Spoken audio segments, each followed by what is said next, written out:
After this there was a feast of the Jews, and Jesus went up to Jerusalem. Now there is in Jerusalem by the sheep gate a pool in Aramaic called Bethesda, which has 5 roofed colonnades. In these lay a multitude of invalids, blind, lame, and paralyzed. One man was there who had been an invalid for 38 years.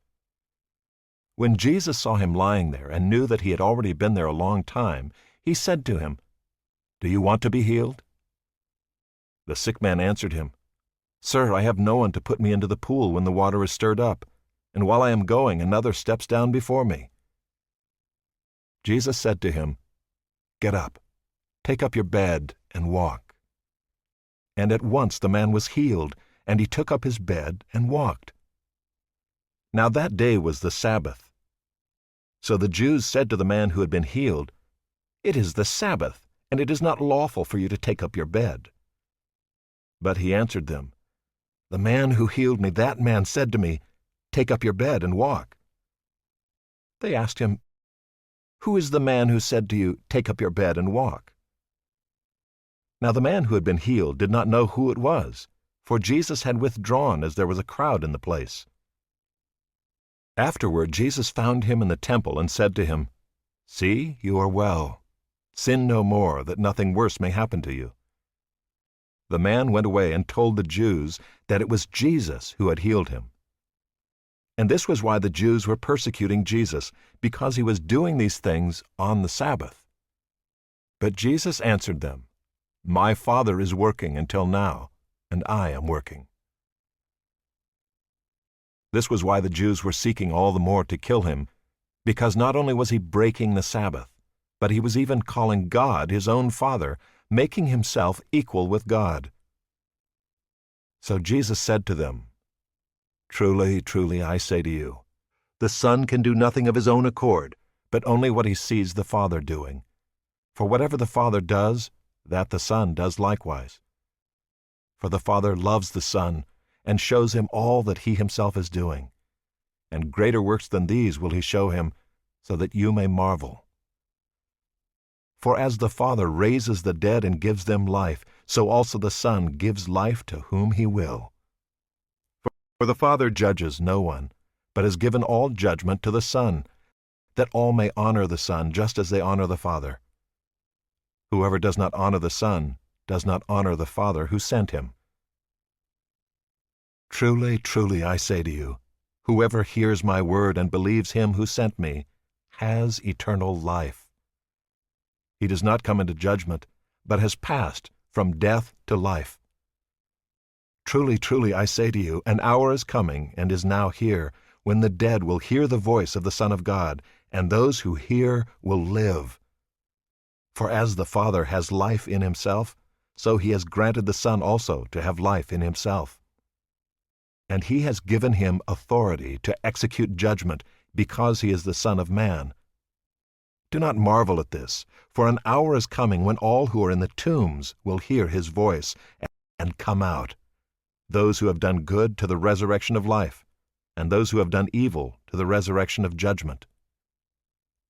I can do nothing on my own.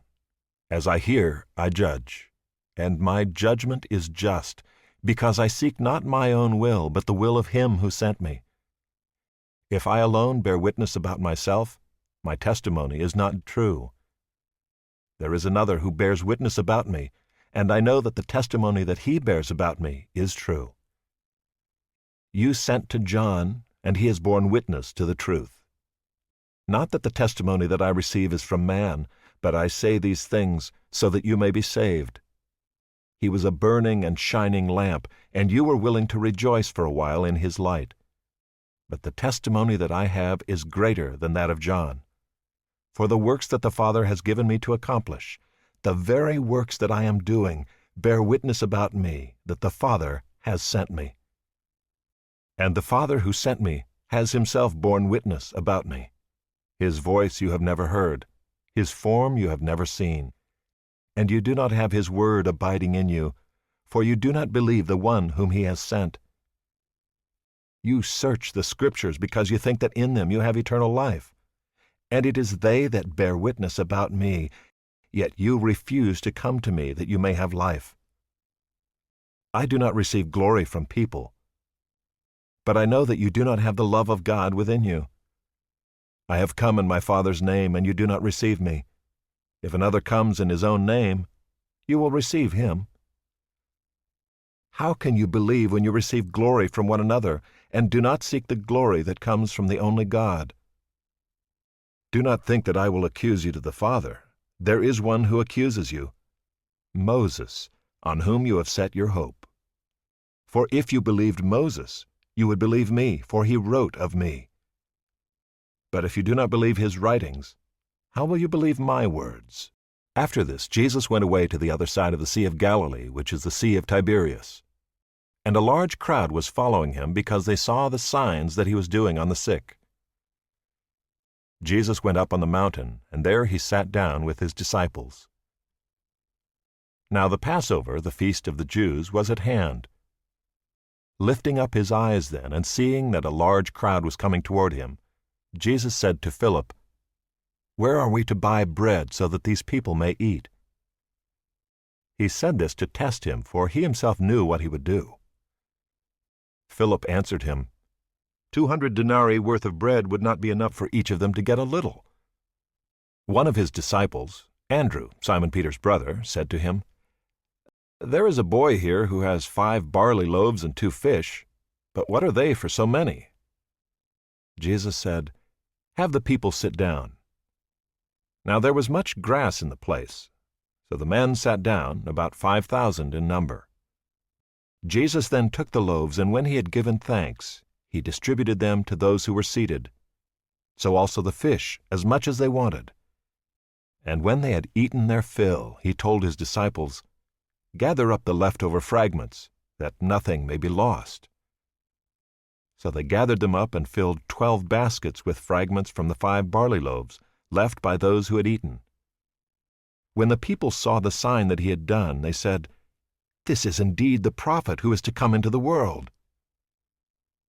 Perceiving then that they were about to come and take him by force, to make him king, Jesus withdrew again to the mountain by himself.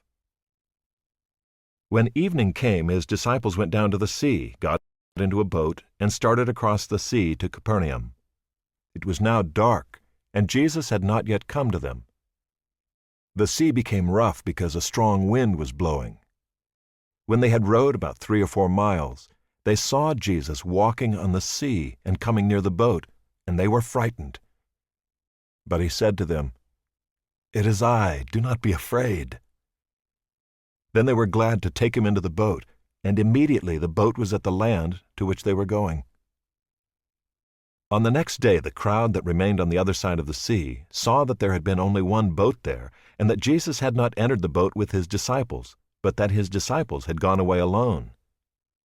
Other boats from Tiberias came near the place where they had eaten the bread after the Lord had given thanks.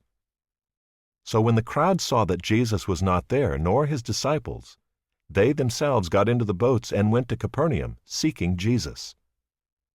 When they found him on the other side of the sea, they said to him, "Rabbi, when did you come here?" Jesus answered them, "Truly, truly, I say to you, you are seeking me not because you saw signs, but because you ate your fill of the loaves. Do not work for the food that perishes, but for the food that endures to eternal life, which the Son of Man will give to you.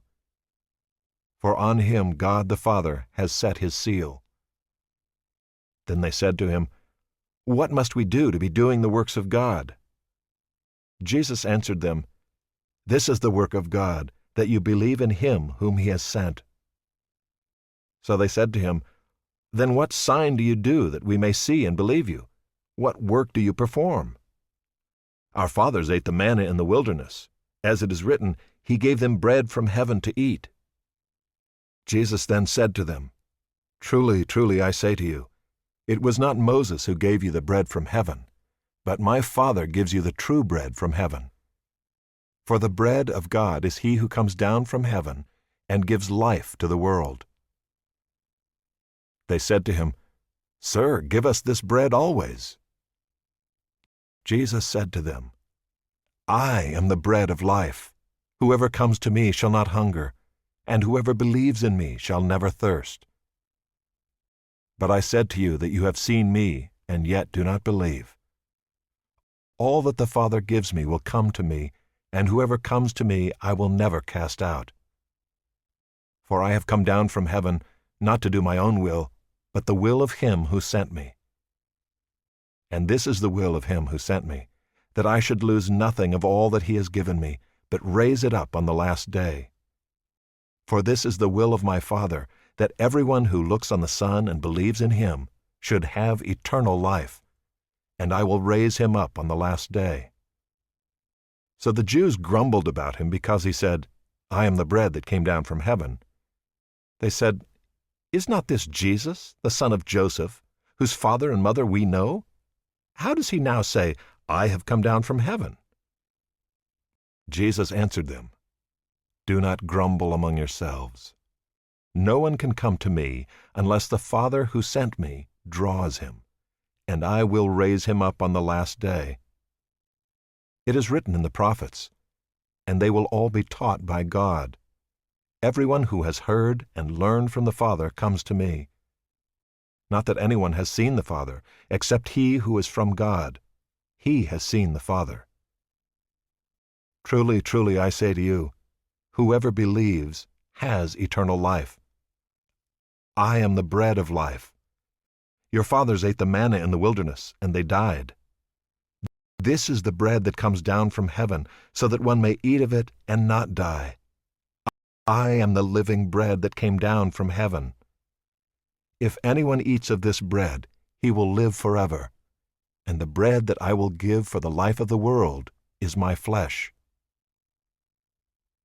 The Jews then disputed among themselves, saying, How can this man give us his flesh to eat? So Jesus said to them, Truly, truly, I say to you, unless you eat the flesh of the Son of Man and drink his blood, you have no life in you. Whoever feeds on my flesh and drinks my blood has eternal life, and I will raise him up on the last day. For my flesh is true food, and my blood is true drink.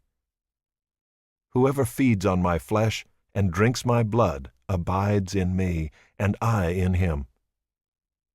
As the living Father sent me, and I live because of the Father, so whoever feeds on me, he also will live because of me. This is the bread that came down from heaven, not like the bread the fathers ate and died.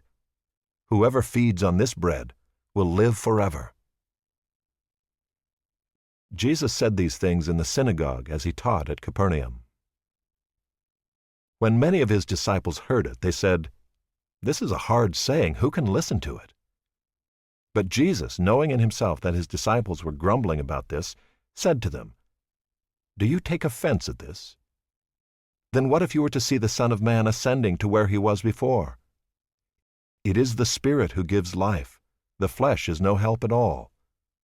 The words that I have spoken to you are spirit and life. But there are some of you who do not believe. For Jesus knew from the beginning who those were who did not believe, and who it was who would betray him. And he said, This is why I told you that no one can come to me unless it is granted him by the Father. After this, many of his disciples turned back and no longer walked with him. So Jesus said to the 12, Do you want to go away as well? Simon Peter answered him, Lord, to whom shall we go? You have the words of eternal life, and we have believed and have come to know that you are the Holy One of God. Jesus answered them, Did I not choose you, the 12? And yet one of you is a devil. He spoke of Judas, the son of Simon Iscariot, for he, one of the 12, was going to betray him.